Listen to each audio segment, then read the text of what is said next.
Hello everyone, welcome to my channel Excel Study. I hope you all are doing well. This is the second part of class 11th Psychology Chapter 2 Learning. इसका first part already uploaded है, उसकी link आपको description box में मिल जाएगी. अगर आपने नहीं देखा है तो वो आप देख लीजिएगा. ऑल्सो लर्निंग टॉपिक पर एक शॉर्ट वीडियो मैंने अपलोड कर रखा है मेरे चैनल पे, जो आपको प्लेलिस्ट सेक्शन में भी मिल जाएगा और उसकी लिंक आपको डिस्क्रिप्शन बॉक्स में भी दी हुई है. तो you can go and watch that also. उससे आपको थोड़ा सा आइडिया भी मिल जाएगा इस चैप्टर का, एक शॉर्ट रिविजन मतलब शॉर्ट ब्रीफ में आइडिया मिल जाएगा. Now we are going to begin with this part. और लास्ट पार्ट में हमने फर्स्ट पार्ट में हमने ऑपरेंट कंडीशनिंग और क्लासिकल कंडीशनिंग पढ़ा था कि कैसे these are the two types of learning, कि कैसे हम चीज़ों को सीखते हैं. Now today we are going to continue with the third type and it is observational learning. Observation का मतलब क्या होता है? नॉर्मली जब आप बोलचाल में आप ऑब्जर्वेशन वर्ड सुनते हैं तो आपका क्या मतलब होता है? किसी चीज़ को ऑब्जर्व करना, मतलब किसी चीज़ को देखना ध्यान से, पूरा अटेंशन किसी चीज़ पर लगाकर उसे ध्यान से देखना, उसकी हर एक छोटी से छोटी चीज़ नोटिस करना, उसे हम ऑब्जर्वेशन कहते हैं. तो ऑब्जर्वेशनल लर्निंग में क्या होता है? जब हम किसी चीज़ को बहुत ध्यान से देख कर और उससे कुछ सीखते हैं, that is known as observational learning. ठीक है. अब इसमें क्या होता है? इसमें हम किसी और को देख कर उसकी नकल उतारने की कोशिश करते हैं. जैसा वो करता है उससे हम सीख कर वैसे ही अपने बिहेवियर में कुछ चीज़ें उससे इनकलकेट करते हैं. दैट इज़ वाई इसे हम पहले इमिटेशन भी कहते थे. और इससे हम इस प्रोसेस से, ऑब्जर्वेशनल लर्निंग से, we learn how we have to behave in a social setting.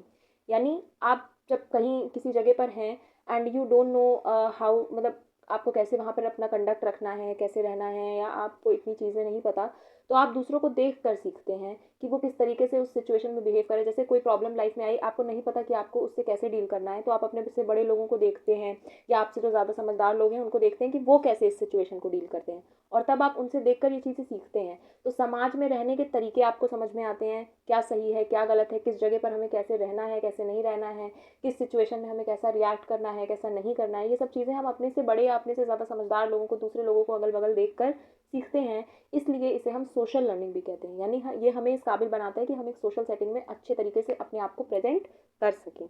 And what it is also known as modelling. Why? Because बहुत सारी सिचुएशंस में हमें नहीं पता होता कि हम क्या करें, या हम दूसरे लोगों को जब देखकर उनको इमिटेट करने की कोशिश करते हैं तो हम उन्हें अपना रोल मॉडल बना लेते हैं. फॉर एग्जाम्पल, आपको मतलब कोई आपको किस तरीके की ड्रेसेस पहनना है, यू डोंट नो. ठीक है. आपको अपने आप को कैसे मेंटेन करना है, कैसे फैशन होता है, क्या होता है, आपको किस जगह पे कैसा ड्रेस पहनना है, कैजुअल कहाँ, प्रोफेशनल, कैसी ड्रेसेस आप पहनेंगे.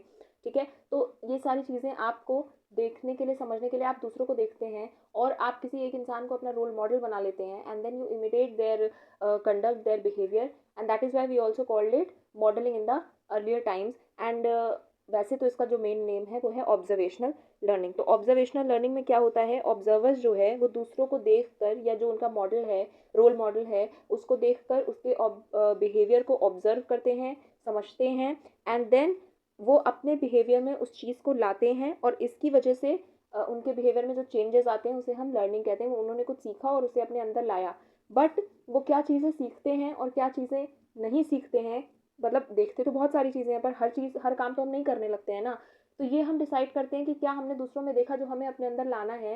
ये हम डिसाइड करते हैं इस बेसिस पर कि जो वो कर रहा है उसके लिए उसे क्या एक अच्छा रिजल्ट मिल रहा है या कोई नेगेटिव रिजल्ट मिल रहा है. अगर सामने वाले को अच्छा रिजल्ट मिल रहा है तो हम भी अपने, जैसे एग्ज़ाम में आप एग्ज़ाम में पढ़ाई करते हैं. ठीक है. अब हो सकता है कि आप किसी और को देख रहे हैं जो बहुत अच्छा परफॉर्म कर रहा है एग्ज़ाम्स में, वो उसकी प्रिपरेशन टेक्निक्स, उसकी जो स्ट्रैटेजीज़ हैं, हो सकता है वो बहुत अच्छी हों. अब आप उसकी स्ट्रैटेजीज़ को, तभी आप उसकी अप्रोच को अपनाना चाहेंगे, ट्राई करना चाहेंगे, जब आप देखेंगे कि उसको रिजल्ट्स अच्छे मिल रहे हैं. अगर उसके खुद के ही रिजल्ट्स बेकार आ रहे हैं, then why would you try that technique और स्ट्रैटेजीज उनकी आप क्यों अपने अंदर लाएंगे. तो अगर किसी को रिजल्ट अच्छा मिल रहा है, जिसका हम, अगर वो जो मॉडल है जिसका बिहेवियर हम देख रहे हैं उसे रिजल्ट अच्छा मिल रहा है, then we inculcate that behaviour into ourselves. And if not, तो हम वो चीज़ें इग्नोर कर देते हैं, हम उसको इमिटेट नहीं करते हैं. Now second one is cognitive. हमारे इस क्लास में सेकेंड है, वैसे ये फोर्थ है. तो कॉग्निटिव लर्निंग क्या होता है? इसमें हम समझते हैं, इसमें हम चीज़ों को प्रोसेस करते हैं, एनालाइज करते हैं. मतलब हम क्या कर रहे हैं उसमें कम चेंज आता है, उससे उसमें ज़्यादा चेंज नहीं आता, हमारे बिहेवियर में चेंज नहीं आता है, हमारी थिंकिंग में चेंज आता है. ठीक है, हम कैसे चीज़ों को सोचते हैं, कैसे चीज़ों को समझते हैं, क्या हमारा नज़रिया होता है, पर्सपेक्टिव होता है चीज़ों को देखने का, समझने का, उसमें कुछ चेंजेस आते हैं जो हमारे माइंड के लिए लर्निंग है, जो वो सीख रहा है, उसे हम कॉग्निटिव लर्निंग कहते हैं। और ये दो तरीके से होती हैं। First one is insight learning. Insight का मतलब क्या होता है, आपकी जो समझ है, जो किसी की समझदारी होती है, इनसाइट, उसे हम इंसाइट कहते हैं। तो इंसाइट लर्निंग में क्या होता है, आप किसी सिचुएशन में हैं और अचानक से आपके दिमाग में उसका कोई सोल्यूशन क्लिक कर जाए, किसी प्रॉब्लम का सोल्यूशन क्लिक कर जाता है, आपकी समझ में, आपकी समझदारी की वजह से वो सोल्यूशन आपको आता है, दैट इज़ इंसाइट लर्निंग। और ये कैसे होता है, ये वॉलेंटरीली नहीं होता, इनवॉलेंट्री होता है। जैसे इसका एक एक्सपेरिमेंट था जिसमें क्या, एक केज था और उस केज में एक चिंपैंजी को बंद कर दिया गया था, और चिंपैंजी के पास, उसके साथ उस केज में कुछ टूल्स रखे गए थे, एक स्टिक रखी गई थी, एक स्टूल टाइप का, ब्लॉक टाइप का रखा गया था, ठीक है। और उस केज से थोड़ा दूर बाहर एक बनाना रखा हुआ था। अब उस चिंपैंजी को भूख लग रही थी, उसने बनाना देखा, बट वो उस बनाना को ले नहीं पा रहा है, खा नहीं पा रहा है। अब उसे समझ नहीं आ रहा है कि मैं उस बनाना को लूँ कैसे। तो अब वो तो क्योंकि केज में बंद है, वहाँ तक वो ऐसे पहुँच नहीं सकता। तो उसने बहुत देर तक सोचा सोचा, फिर वो बैठ गया, उसने ट्राई किया, नहीं निकाल पाया। फिर अचानक से उसके दिमाग में ये आइडिया क्लिक हुआ कि क्यों ना मैं इस स्टिक को केज के बाहर डालकर उससे बनाना अपनी तरफ खींच लूँ, एंड देन मैं उसे ले लूँ। ये आइडिया उसके दिमाग में अचानक से आया, यानी उसकी समझ में ये सोल्यूशन अचानक से आया। This is how we learn, through insight. मतलब हमारी समझ जो है वो अचानक से जाग जाती है, इस वजह से हमें इंसाइट लर्निंग होती है। अब नेक्स्ट टाइम अगर ऐसा होगा, अब हमारे इंसाइट की वजह से हमने एक बार उस सिचुएशन में ऐसा किया, हमारा रिजल्ट क्या आया, सही आया। अब हमने समझा हाँ ये स्ट्रैटेजी सही है, नेक्स्ट टाइम अगर वो प्रॉब्लम हमारी लाइफ में आएगी तो हम पहले ही, हमने क्योंकि वो चीज़ें सीखी हुई हैं, हमारी एक लर्निंग में वो चीज़ें फीड हैं, इस वजह से हम पहली बार में ही क्या करेंगे, वही अटेम्प्ट, वैसे ही अटेम्प्ट करेंगे और हमें सोल्यूशन मिल जाएगा। Now second is latent learning. Latent learning में क्या होता है, अगर आपको आपके मतलब स्ट्रैटेजी की वजह से या आपकी जो भी परफॉर्मेंस है उसके लिए आपको रिवॉर्ड नहीं मिला, कोई अच्छा रिजल्ट नहीं मिला, तो आप दोबारा वो काम नहीं करते हो। बट आपके पास, आपको पता है, जैसे मान लीजिए आज आपने बहुत अच्छी थ्योरी के लिए प्रिपरेशन, थ्योरी के मतलब एक प्रिपरेशन की एग्ज़ाम की, जो कि एमसीक्यूज टाइप एग्जाम के लिए उतनी रेलिवेंट नहीं थी, बट आपकी वो जो प्रिपरेशन थी वो थ्योरी के लिए बहुत रेलिवेंट थी। So when you prepared like that, तो आपको एमसीक्यू एग्जाम में तो उतना फ़ायदा नहीं मिला। जब आपको फ़ायदा नहीं मिला तो आप क्या करेंगे, आप नेक्स्ट टाइम उस चीज़ को अप्लाई नहीं करेंगे। बट जब आप थ्योरी में अप्लाई करेंगे और आपको रिवॉर्ड मिलेगा, तो आप नेक्स्ट टाइम क्या करेंगे, थ्योरी के एग्जाम्स में वैसे ही प्रिपरेशन करेंगे। बट एमसीक्यू वाले में आपने वैसे प्रिपरेशन करना छोड़ दिया, वो स्ट्रैटेजी अपनाना छोड़ दिया।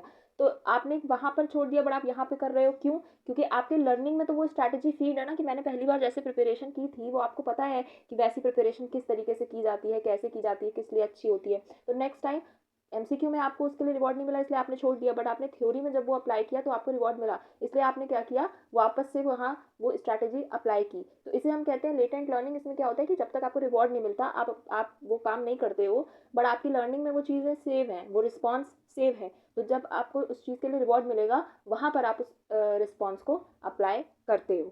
ठीक है। अब कॉग्निटिव मैप क्या होता है इसमें, कि आपको पता है, जैसे एक एग्जाम्पल है, एक एक्सपेरिमेंट किया गया था कि एक मेज़ थी, मेज़ मतलब भूल भुलैया, ठीक है। तो वहाँ पर क्या हुआ, एक रैट था और उसके मेज़ के एक दूसरे एंड पर खाना रखा हुआ था। उस रैट ने क्या किया, वो रैट गया पूरे मेज़ से और रास्ता ढूंढते ढूंढते वो बाहर निकला, तो उसे खाना मिला। तो नेक्स्ट टाइम क्या होगा, वो रैट जो है वो अपने आप ही वही रास्ते पर आएगा जिस रास्ते पर वो पहले गया था, क्योंकि उसे याद है कि वहाँ पर खाना था, तो मैं उसी रास्ते पर जाऊँगा तो हो सकता है मुझे फिर से खाना मिले। तो वो फिर से ऐसे आया। बट एक दूसरा रैट था जिसके लिए दूसरे एंड पर खाना नहीं रखा हुआ था। अब वो उस मेज में घूम रहा है, घूम रहा है, घूम रहा है, हालांकि उसको बाहर आने का रास्ता तो पता है, बट वो बाहर आएगा क्यों, उसके लिए बाहर आने का क्या मकसद है, उसे खाना तो मिलना नहीं है, उसे कोई रिवॉर्ड नहीं मिलना, तो वो उसी में घूम रहा है, वो बाहर ही नहीं आ रहा, जबकि उसे पता है कि बाहर जो है वो जाने का रास्ता क्या है। अब नेक्स्ट टाइम अगर हम उस रैट को खाना देंगे, दूसरे एंड पर खाना रखेंगे, तो क्या फिर भी वो अंदर ही घूमता रहेगा? नहीं, उसको रास्ता तो पता चल गया था, बट वो बाहर आना पसंद नहीं किया, क्योंकि बाहर आने पे उसे कोई रिवॉर्ड नहीं मिल रहा था। तो नेक्स्ट टाइम जब उसे रिवॉर्ड मिल रहा है, तो उसके दिमाग में ऑलरेडी वो रास्ता सेफ था जिस रास्ते से वो बाहर आ सकता था, तो वो बाहर आकर अपना खाना ले लेता है। अब इसका मतलब क्या है कि उसने रास्ते को अपने माइंड में सेव तो कर रखा था, वो जानबूझकर बाहर नहीं आ रहा था क्योंकि कोई मतलब ही नहीं था, तो वो अंदर एंजॉय कर रहा था। बट जब उसके लिए बाहर कोई फायदा था, खाना था, तो वो बाहर आ गया, एक ही बार में आ गया, उसे रास्ता खोजना नहीं पड़ा। इसका मतलब उसे रास्ता पहले से पता था। तो उसे जो उसके दिमाग में जो उसने एक मैप बना रखा था उस रास्ते का, कि मुझे कैसे कैसे कैसे कैसे निकलना है यहाँ से बाहर, वो उसने उसके दिमाग में एक मैप बना रखा था, उसे हम कहते हैं कॉग्निटिव मैप। लेकिन वो मैप तभी अप्लाई करेगा उस रास्ते को, वो ह्यूमन, वो ऑर्गेनिज्म, वो इंडिविजुअल, जब उसे उसके लिए कोई रिवॉर्ड मिलेगा। So this is cognitive learning. Now coming to verbal learning. Verbal मतलब बोलना, ठीक है। तो बोल चाल में जो चीज़ें हम सीखते हैं उसे हम वर्बल लर्निंग कहते हैं। बोलने में हम शब्द सीखते हैं, हम सबसे पहले तो बोलना ही सीखते हैं, फिर हम बहुत सारे शब्द सीखते हैं, उनकी मीनिंग सीखते हैं। लैंग्वेजेस में हमें अलग अलग लैंग्वेज याद करनी होती है, तो वो सब सारी चीज़ें हमारी वर्बल लर्निंग में आती हैं। नाउ इसके 3 टाइप्स होते हैं, हम कैसे वर्बल लर्निंग करते हैं। First one is paired associates learning. इसमें हम क्या करते हैं, 2 लिस्ट बनाई जाती हैं। अब ये लिस्ट कैसी होती है, इसमें हर वर्ड को हम कोई एक एक मीनिंगफुल वर्ड है, जैसे फॉर एग्जाम्पल आपको, जैसे इस टेबल में है, तो आपको मान लीजिए डियर जो है वो याद करना है, डियर वर्ड आपको याद करना है। Now to learn that word आपको क्या किया जाएगा, उसका एक सिंबॉलिक एक स्टिमुलस दिया जाएगा, उसको इंडिकेट करने के लिए, उसको डिनोट करने के लिए, क्या, वुफ, ठीक है। अब जब आपको स्क्रीन पर वुफ दिखाया जाएगा तो you will connect it to what, you will connect it to deer, because आपने ये चीज़ याद कर रखी है, आपको ये चीज़ आपके दिमाग में एक एसोसिएशन बैठ रखा है कि वुफ मीन्स डियर। जैसे हम सिनोनिम्स याद करते हैं, तो सिनोनिम से क्या होता है, अगर मुझे किसी कोई वर्ड पता है वो मुझे दिखाया जाएगा तो मेरे दिमाग में उसके सिनोनिम्स और भी सारे आ जाएंगे, ठीक है। तो इस तरीके से हम एसोसिएशन करके 2 वर्ड्स के बीच में चीज़ों को याद कराते हैं। इसमें होता क्या है, आपको एक नॉनसेंस का कोई सिलेबल, नॉनसेंस सिलेबल मतलब जिनकी कोई मीनिंग नहीं होती है, सब ऐसे हमने कुछ बना रखा है, जैसे बेम है, जेन है, इन सब की कोई मीनिंग नहीं है, डैक्स है, दीज आर नॉनसेंस सिलेबल्स जो स्टिमुलस में है। और रिस्पॉन्स जो है वो वर्ड्स हैं जो आपको याद करने हैं। इसमें आपको ये लिस्ट दिखा दी जाएगी, you connect the syllables to the words, stimulus and response, and then what happens, बाद में आपको जब आपने लर्न कर लिया वो चीज़, तो आपको नॉनसेंस सिलेबल एक दिखाया जाएगा और पूछा जाएगा कि इससे आपको कौन सा वर्ड याद आता है। इस तरीके से आपको वर्ड्स याद कराए जाएंगे। फॉर एग्जाम्पल स्क्रीन पे आपके अगर शो कर रहा है जेन, तो यू हैव टू रिमेंबर कि आपने जेन से कौन सा वर्ड एसोसिएट किया था, दैट वाज लूट, और आपको ये बोलना होगा। और इस तरीके से कितने बार में आप उस चीज़ को याद कर पाते हैं, उससे आपकी लर्निंग एबिलिटीज़ को चेक किया जाता है। Now second one is serial learning. Serial मतलब कोई चीज़ लाइन में है, एक लाइन से है, तो हम एक लिस्ट बनाते हैं और उसमें आपको क्या करना होता है, आपको वो लिस्ट दिखा दी जाती है और आपको उसी सीरियल में जिसमें वो लिस्ट दिखाई जा रही है उसी सीरियल में आपको वो चीज़ें याद करनी होती हैं। फिर इसमें हम क्या करेंगे, हम पहले आपको बोलेंगे कि ये लिस्ट है, आप इसको बिल्कुल सीरियल में याद करिए कि पहले नंबर पे क्या आएगा, दूसरे नंबर पे क्या आएगा। फिर हम क्या करते हैं, उस इंडिविजुअल को, उस पार्टिसिपेंट को जिसके ऊपर हम ये एक्सपेरिमेंट कर रहे हैं, जैसे याद कराया जा रहा है, उसे हम पहला वर्ड दिखाएंगे। अगर हम उसे योल दिखा रहे हैं तो उसे उसका नेक्स्ट वर्ड बताना है। इस तरीके से वो सीरियल में करेगा। फिर जब उसने योल हमने दिखाया और उसने हमें बताया आर यू वी, ड्रुव बताया, मान लीजिए हमने उसे दिखाया गाँव, ठीक है। अब गाँव दिखाया तो उसे नेक्स्ट वर्ड बताना होगा, दैट वाज नोक। तो ऐसे करके इस लिस्ट के हिसाब से उसे सीरियल में, सेम सीरियल में चीज़ों को याद करना है, एंड देन हम उसे लिखाएंगे तो उसे नेक्स्ट कैरेक्टर बताना है। This is known as serial learning. Now third one is free recall. Free recall में क्या होता है, अगेन आपको लिस्ट दिखाई जाती है और उसमें आपको फ्री कर दिया जाता है, दैट आपको कोई सीरियल से बंधे नहीं रहना है, आप उल्टा सीधा भी अपने हिसाब से उन चीज़ों को याद कर सकते हो, ठीक है। अब आप किस सीरियल में किस तरीके से उन चीज़ों को याद करते हो, ये यहाँ पर जानने की कोशिश की जाती है। तो हमने क्या किया, हमने एक लिस्ट बनाई जिसमें हमने कुछ सिमिलर वर्ड्स भी डाले, सिमिलर राइमिंग वर्ड्स भी डाले, बट दूर दूर डाले, साथ नहीं डाले। जैसे फर्स्ट पे ईगल है, तो ईगल का राइमिंग जो है वो हमने कहीं नीचे डाल रखा है, ठीक है, that is the word beagle. तो ईगल सबसे ऊपर है लिस्ट में, बट बीगल सबसे नीचे है। तो वैसे जब हमने ये एक्सपेरिमेंट किया, हमने उसे लिस्ट दिखाई और फिर हमने बाद में उससे पूछा कि आपने कौन कौन से वर्ड्स आपको याद आ रहे हैं, और उसने बताना शुरू किया, तो हमने ये पाया, हमें ये पता चला इस एक्सपेरिमेंट से कि जो वर्ड्स स्टार्टिंग में थे और जो वर्ड सबसे नीचे थे लिस्ट में, वो ज़्यादा अच्छे से याद हैं उस इंडिविजुअल को, उस पार्टिसिपेंट को, रादर दैन बीच के नंबर। यानी बीच के जो चीज़ें हैं वो कम, मिडल में जो चीज़ें आती हैं वो कम अच्छे से याद हो पाती हैं लिस्ट में, और ऊपर नीचे की चीज़ें आसानी से याद हो सकती हैं। पहला तो ये इन्फ्रेंस हमने निकाला। और जो दूसरा इन्फ्रेंस हमने ये निकाला वो ये था कि जो हमने राइमिंग वर्ड्स डाल रखे थे उन दोनों को एक साथ याद किया उस इंडिविजुअल ने, जिसकी वजह से उसे ईजी हुआ। अब जैसे अगर आपने पैरेट याद किया है तो आपको कैरेट अपने आप ही याद आ जाएगा, तो आपने क्या किया, ऐसे राइमिंग वर्ड्स को साथ साथ में याद किया। तो जब उसने लिस्ट सुनानी शुरू की, उसे कौन कौन से वर्ड याद हैं, तो उसने अकाउस्टिक ऑर्डर में बताया। अकाउस्टिक ऑर्डर मतलब कैटेगराइज करके वर्ड्स को, जैसे ईगल बीगल साथ में बोला उसने, रेड हेड साथ में बोला उसने। इसका मतलब उसने इस तरीके से एसोसिएशन करके राइम्स के बीच में, और इस तरीके से उसने याद किया। इसे हम कहते हैं फ्री रिकॉल। फ्री रिकॉल में आप क्या करते हो, अपने हिसाब से जैसे भी उल्टा सीधा आपको लिस्ट याद करनी, कोई सीरियल में आपको नहीं याद करना होता है। Now there are some determinants of verbal learning, कि कोई भी चीज़ हमें कैसे याद होती है, कितने अच्छे से याद होती है, कब याद होती है, ये सारी चीज़ें हमें कैसे पता चलती हैं, क्या फैक्टर्स हैं। सबसे पहला होता है length of the list. Obvious सी बात है, बहुत लंबी लिस्ट होगी, अगर आपको 5 मिनट में 50 वर्ड याद करने को कह दिए जाएंगे तो आप नहीं कर पाओगे। बट अगर 5 मिनट में आपको 10 वर्ड्स दिए जाएंगे तो आप शायद सारे याद कर लो। तो जितना ज़्यादा लंबी लिस्ट उतना ज़्यादा आपको टाइम लगेगा उस चीज़ को याद करने में। 50 वर्ड्स हैं तो आपको 50 मिनट लग सकते हैं, ठीक है। 10 वर्ड्स होंगे तो 10 मिनट में आप कर सकते हो, 5 मिनट में भी कर सकते हो, इन डिपेंड्स, ठीक है। अब उसके बाद आता है second, meaningfulness of the material. अब कोई आव बाव एकदम वर्ड्स लिखे हुए हैं जिनकी कोई मीनिंग नहीं है, उनको समझने में, उनको याद करने में आपको वक्त लगेगा। बट जिन वर्ड्स की मीनिंग है, जैसे टाइम, ठीक है, जैसे ब्रश, तो बहुत सारे ऐसे वर्ड्स जिनकी मीनिंग है, पेन, पेंसिल, ये इजीली आपको याद हो जाएंगे। बट जिनकी कोई मीनिंग ही नहीं है, आप उनको याद नहीं कर पाओगे, क्योंकि ये जनरल टेंडेंसी होती है ह्यूमंस की कि जिन वर्ड्स के बारे में, जिन वर्ड्स की मीनिंग आपको पता है, जो मीनिंगफुल वर्ड्स हैं, वो आप उनकी मीनिंग से भी कनेक्ट करके ईजिली याद कर सकते हो। बट जो मीनिंगलेस वर्ड्स हैं उन्हें जल्दी से नहीं याद कर सकते। Number of associations elicited in a fixed time. Number of associations elicited मतलब जितने कम टाइम में ज़्यादा वर्ड्स होंगे तो आप नहीं कर पाओगे, बट कम टाइम में कम वर्ड्स होंगे तभी। तो इक्वल ऐसा बैलेंस होना चाहिए कि जितना टाइम, जितने वर्ड्स उतना टाइम, ठीक है। Familiarity of the material and frequency of usage, यानी आप कितना उस वर्ड्स को कभी आपने देखा है पहले, अगर आपने पहले भी देखा हुआ है तो आपको ईजिली याद हो जाएगा। और जो वर्ड नया नया है उसे याद करने में आपको ज़्यादा टाइम लगेगा। Relation among the words in the list, अगर लिस्ट में जो वर्ड्स हैं उनके बीच में कोई रिलेशन है तो आप इजीली याद कर लोगे। जैसे आप क्लॉक है और टाइम है, एक ही लिस्ट में ये दोनों दिए हैं, तो क्लॉक और टाइम आपस में रिलेटेड है, तो आप इजीली उन दोनों को एक साथ याद कर लोगे, ठीक है। एक रिलेशन से आपने दो वर्ड्स याद किए। Sequential dependence of each word of the list on the preceding words, ठीक है। अब जैसे क्लॉक लिखा है और उसी के नीचे जस्ट टाइम लिखा है, तो आप कनेक्ट कर लोगे, ठीक है, ये क्लॉक था, उसके नीचे टाइम था, ऐसे करके एसोसिएशन, क्योंकि सेम सेम मीनिंग है लगभग, मतलब मीनिंग सेम नहीं है बट दे आर एसोसिएटेड, ठीक है। तो इस वजह से ये फैक्टर्स हैं जो आपके वर्बल लर्निंग को अफेक्ट करते हैं। Now there are some generalisations related to verbal learning. कुछ चीज़ें हैं, कुछ बातें हैं जो हमने पाई वर्बल लर्निंग में। क्या? पहला था total time principal.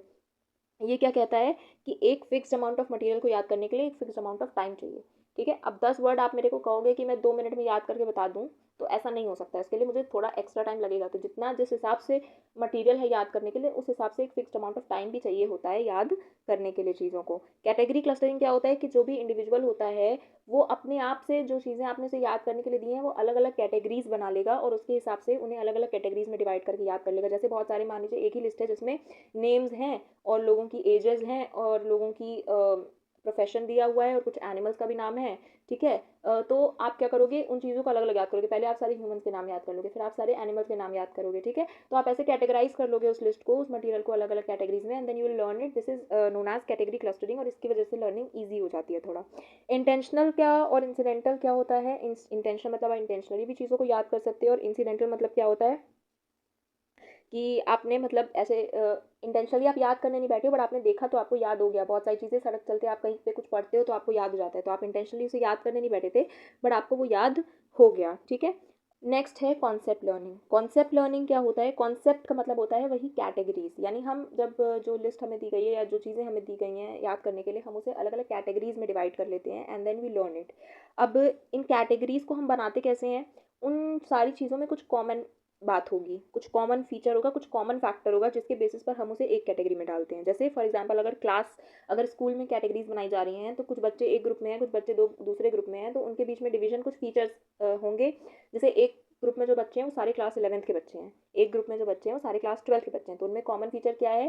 Class 11th और क्लास 12th। बट अब ग्रुप ए में भी बहुत सारे जो हैं सारे बच्चे, वो सब सेम ही तो नहीं है, उसमें कुछ मेल्स हैं कुछ फीमेल्स भी हैं। तो उनके कुछ ऐसे फैक्टर्स, जिन फैक्टर्स को ध्यान में रख के हम ग्रुप बनाते हैं, कैटेगरी बनाते हैं, उसे हम कहते हैं रेलेवेंट फैक्टर, ठीक है। अब यहाँ पर रेलेवेंट फीचर कौन सा था?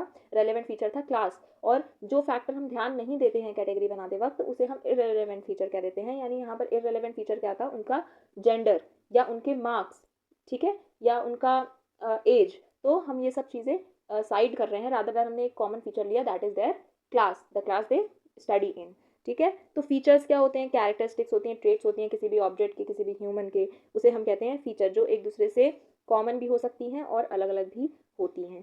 प्रॉपर्टीज जैसे कलर हो गया, साइज हो गया, नंबर हो गया, शेप हो गया, smoothness, all these are features, ये सारी फीचर्स में आती हैं। Now there are two types of concept, दो तरीके की कैटेगरीज हम बनाते हैं दो तरीके से।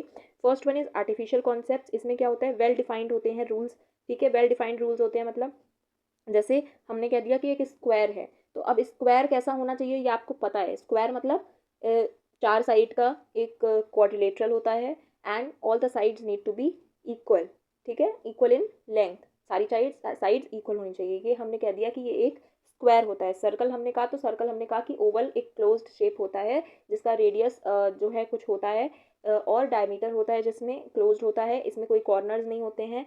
इस तरीके से कोई वर्टिसेस नहीं होती। इस तरीके से आर्टिफिशियल कॉन्सेप्ट मतलब एक कैटेगरी जिसमें जो फीचर्स हैं वो बहुत अच्छे से वेल डिफाइंड है। नेचुरल कॉन्सेप्ट्स मतलब नेचुरली हमने किसी चीज़ को देखा हुआ है और हम उसे समझ रहे हैं तो वो नेचुरल कैटेगरी में आएगा। अब जैसे इसमें कोई फीचर्स नहीं डिफाइन करते हैं हम किसी चीज़ को कैटेगरी में डालने के लिए। अब जैसे स्नो है तो स्नो को डिफाइन करने के लिए आप क्या बोलोगे, आप उसके फीचर्स नहीं बता रहे हो बट आपने स्नो समझ रखी है, देख रखी है कभी कहीं, तो आपके दिमाग में एक वो बना हुआ है, ठीक है। बायोलॉजिकल ऑब्जेक्ट्स होते हैं, रियल वर्ल्ड प्रोडक्ट्स होते हैं, जैसे स्नो हो गया, सन हो गया, ये सारी चीज़ें आपको इसके फीचर्स नहीं बताने पड़ते कि वो कैसा दिखता है, आप समझ जाते हो कि वो क्या होता है, ठीक है। नेचुरल, क्योंकि वो नेचुरली एग्जिस्ट करते हैं, आपने उनको कभी सुन रखा है, कभी देख रखा है, कभी फोटो में देख रखा है, ठीक है। तो अब जैसे आप कहीं जा रहे हो हिल्स पे तो आपको बताएंगे नहीं वो कि ऐसे वहाँ पे जाओगे तो ऐसे ऐसे पहाड़ दिखेंगे, ऐसे ड्राइंग बना के बताएंगे, ऐसे ट्रायंगुलर शेप्स में और बड़े बड़े, ऐसा नहीं बताएंगे कि आप नेचुरल चीज़ है वो आपने कभी ना कभी नहीं, अगर ओरिजिनली रियली नहीं देखी है तो आपने कभी फोटो देखी होगी, टीवी में देखा होगा, फ़ोन में देखा होगा। तो इसलिए इन चीज़ों के लिए आप वेल डिफाइंड नहीं बताते हो फीचर्स, बट आर्टिफिशियल कॉन्सेप्ट में हम क्या करते हैं, हम वेल डिफाइंड फीचर्स बताते हैं चीज़ों को लेकर के, ठीक है। अब आपने कोई बॉक्स बोल दिया तो अब आप क्या समझ जाओगे कि बॉक्स कैसा होता है, नहीं, बॉक्स का आपको शेप बताना पड़ेगा, कलर बताना पड़ेगा, डिज़ाइन बताना पड़ेगा, सिलेंड्रिकल बॉक्स है या स्क्वायर बॉक्स है, रेक्टेंगुलर बॉक्स है, सारी चीज़ें आपको वेल डिफाइंड करनी पड़ेगी। So it will come in to artificial concept. Now अब इस पिक्चर में आप देखोगे कि जैसे मैंने मान लीजिए अलग अलग मैं इसमें कैटेगरीज बना सकती हूँ, अलग अलग कॉन्सेप्ट। जैसे मान लो मैंने कह दिया मेरे को एक कैटेगरी बना के दो जिसमें स्क्वायर हो सारे, तो आप फर्स्ट रो के सारे फिगर्स जो हैं वो स्क्वायर कैटेगरी में चले जाएंगे। बट मैंने कहा नहीं, मुझे कैटेगरी चाहिए ऐसे फिगर्स की जिसके अंदर ब्लैक सर्कल है, तो अब उसमें एक स्क्वायर आएगा, एक ट्रायंगल भी आएगा, ये वाला, ठीक है, ये वाला ट्रायंगल भी आएगा और ये वाला जो है वो हार्ट भी आएगा। ये तीनों हैं तो अलग अलग शेप्स, इनका मतलब शेप तो सेम नहीं है बट इनके अंदर चूंकि ब्लैक सर्कल है इस वजह से मैंने क्या किया, इनको एक कैटेगरी में डाल दिया। Now coming to the last one and which is known as skill learning. Skill learning, skill का मतलब क्या होता है, कोई भी क्वालिटी, किसी के अंदर कोई काबिलियत होती है, कोई टैलेंट होता है, उसकी स्किल सीखनी पड़ती है। जैसे आप जब जॉब के लिए इंटरव्यू देने जाओगे तो वो पूछेंगे आपके अंदर स्किल्स क्या क्या हैं। स्किल्स मतलब आपके अंदर क्या क्या खूबियाँ हैं, क्या क्या आप कर सकते हो, आपकी एबिलिटीज़ क्या क्या हैं, पॉजिटिव एबिलिटीज़ क्या क्या हैं आपकी, आप क्या क्या करने के केपेबल हो, वो उसे हम कहते हैं स्किल लर्निंग। और ये स्किल्स हमारे अंदर आती कैसे हैं, ये स्किल्स हमारे अंदर आती हैं सीख कर, देख कर, लर्न करके हम इन स्किल्स को सीखते हैं। जैसे किसी के अंदर अगर बैडमिंटन खेलने का स्किल है मान लो, तो हो सकता है उसने बैडमिंटन खेलना सीखा हो प्रोफेशनली, तो इसलिए उसके अंदर वो स्किल एग्जिस्ट करती है। अब स्किल क्या होता है, it is the ability to perform some complex task smoothly and efficiently. Smoothly and efficiently का मतलब अच्छे से आपको काम कर सकते हो। कुछ लोगों के अंदर गाने की स्किल्स बहुत ज़्यादा अच्छी होती हैं तो वो उनको नेचुरल टैलेंट भी हो सकता है और हो सकता है उन्होंने क्लासिकली सीखा भी हो प्रोफेशनली म्यूज़िक को, ठीक है। अब आप कोई चीज़ काम स्टार्ट कर रहे हो, कोई चीज़ आप सीखना स्टार्ट करते हो, फॉर एग्जांपल आपने म्यूज़िक सीखना स्टार्ट किया, तो क्या आपने जब म्यूज़िक सीखना स्टार्ट किया तो पहली बार में आपने बहुत अच्छा गा दिया? नहीं, आप परफॉर्मेंस बाय परफॉर्मेंस अपने एफर्ट्स को एक्स्ट्रा बढ़ाते जाते हो, ऐड ऑन एडिशनल एफर्ट्स डालते जाते हो और इसकी वजह से आपकी परफॉर्मेंस बेटर होती जाती है और अच्छी होती जाती है। तो ऐसे स्किल में लर्निंग में क्या होता है, with each successive attempt at learning a skill once performance becomes smoother and less effort demanding, यानी हर अटेम्प्ट के बाद आपका क्या होता है, परफॉर्मेंस बेटर होता जाता है। Now next is in transition from one phase two next. अब वन फेज टू नेक्स्ट का मतलब क्या, इसमें स्किल लर्निंग में प्रेजेंट होते हैं तीन फेजेस। तीन फेजेस में हम क्या करते हैं, कोई स्किल सीखते हैं। सबसे फर्स्ट फेज जो होता है दैट इज कॉग्निटिव फेज। अब कॉग्निटिव फेज का मतलब क्या होता है, इसमें आप किसी चीज़ को देखते हो, समझते हो कि इस चीज़ को मुझे करना कैसे है। आप पहले किसी टीचर को देखोगे, आपका टीचर जब आपको बताएगा, सारे मान लीजिए सिंगिंग आप सीख रहे हैं तो वो सारे आपको सुर बताएंगे, ठीक है, सातों सुर बताएंगे, आपको कैसे गाना है पहले वो गा कर दिखाएंगे, ठीक है। फिर आप चीज़ों को देखोगे, तब आप मान लीजिए आप गिटार प्ले करना सीख रहे हैं तो आप पहले देखोगे, ऑब्जर्व करोगे सारी कॉर्ड्स के बारे में, कौन सी कॉर्ड मुझे कब प्ले करनी है, कब क्या करना है, ठीक है, सारी चीज़ें पहले देखोगे and then you will understand. आपके दिमाग में आप समझोगे कि कैसे इन चीज़ों को करना है, इस काम को करना है, इस टास्क को करना है। इसे हम कहते हैं कॉग्निटिव फेज, जिसमें आप अंडरस्टैंड करते हो how the task has to be performed. Now इसके बाद सेकंड फेज क्या आता है, एसोसिएटिव फेज। एसोसिएटिव फेज का मतलब क्या होता है, डिफरेंट सेंसरी इनपुट्स और stimuli are linked with appropriate responses. यानी आप यहाँ पर अब प्रैक्टिस करते हो और आप समझते हो कि मैं जो सुन रहा हूँ उसके साथ आप क्या करते हो, रिस्पॉन्स देना शुरू करते हो, आप भी साथ साथ उनके गाना शुरू करते हो, उनके बाद रिपीट करना शुरू करते हो या आप गिटार प्ले करना शुरू करते हो और आप फिर धीरे धीरे क्या करते हो, प्रैक्टिस करते हो। पहली बार में आपसे गलतियाँ होती हैं but then as you increase your practice, as the practice increases आपके एरर्स कम होते जाते हैं, यानी आपकी गलतियाँ कम होती हैं और आपसे आपकी परफॉर्मेंस इंप्रूव होती जाती है। This is the second phase, जब आप प्रैक्टिस करते हो, इसी से तो आपका काम होगा ना, practice makes a man perfect. And then जब आप परफेक्शन की स्टेज पे पहुंच गए हो, that is the autonomous phase. Autonomous phase में क्या होता है कि आपको बहुत ज़्यादा टेंशन नहीं देनी पड़ती चीज़ों को, आप ध्यान नहीं दोगे कि कौन सी, पियानो अगर आपने सीखा है तो आपको ध्यान नहीं देना पड़ेगा कि कौन सी है, वो अपने आप ही आप बजा लोगे। तो यानी आपको अटेंशन कम देनी पड़ती है और आप अपने आप ही ऑटोमेटिकली उन चीज़ों को करने लगते हो, आपको ज़्यादा एफर्ट्स नहीं लगाने पड़ते हैं। इसे हम परफेक्शन का स्टेज कहते हैं। This is the third phase of skill learning. तो कोई स्किल जब आप सीखते हो, आप स्टार्ट करते हो, पहले आप ऑब्जर्व करते हो, चीज़ों को देखते हो, लोग इंस्ट्रक्शंस देखते हो कि आपको वो काम करना कैसे है, and then you learn it, you practice it, you make mistakes and then you correct it, you rectify your mistakes, और आप ऐसे कर करके सीखते हो, प्रैक्टिस बढ़ाते हो, and then you come to a stage जहाँ पर आप उस चीज़ में एकदम परफेक्ट हो गए हो उस स्किल में। या मान लीजिए क्रिकेट में आप स्पोर्ट्स खेल रहे हो, तो आपने पहले देखा कैसे शॉट्स मारते हैं, क्या करते हैं, कैसे बॉलिंग करते हैं, कैसे कैच पकड़ते हैं, ठीक है, and then you practice it and then you became a perfectionist. तो अब आप क्या कर रहे हो, आप विराट कोहली बन गए हो, ठीक है। तो इसे हम कहते हैं फेजेस ऑफ स्किल एक्विजिशन, यानी स्किल एक्विजिशन जो है वो 3 फेजेस में होती है। So this is all for today. इस क्लास में हमने सारे टाइप्स कवर कर लिए हैं स्किल लर्निंग तक। ये सातों टाइप्स जो हैं वो होते हैं types of learning. And now in the next class कुछ लास्ट के कुछ टॉपिक्स बचे हैं, transfer of learning and all. तो लास्ट पार्ट होगा वो इस चैप्टर का, and then we will complete this chapter. उसके बाद हम नेक्स्ट चैप्टर स्टार्ट करेंगे विच इज़ ह्यूमन मेमोरी। तो आई होप ये आपको अच्छे से समझ में आ गया होगा। If this content is helpful to you, please do like share and subscribe to my channel, और अपने फीडबैक कमेंट्स में ज़रूर दीजिएगा। मिलते हैं नेक्स्ट क्लास में, तब तक के लिए बाय बाय। हाँ, और इसके नोट्स के लिए आप टेलीग्राम चैनल ज्वाइन कर सकते हैं। टेलीग्राम चैनल की लिंक आपको डिस्क्रिप्शन बॉक्स में मिल जाएगी, वहाँ पर आपको इसका नोट्स PDF फॉर्म में मिल जाएगा।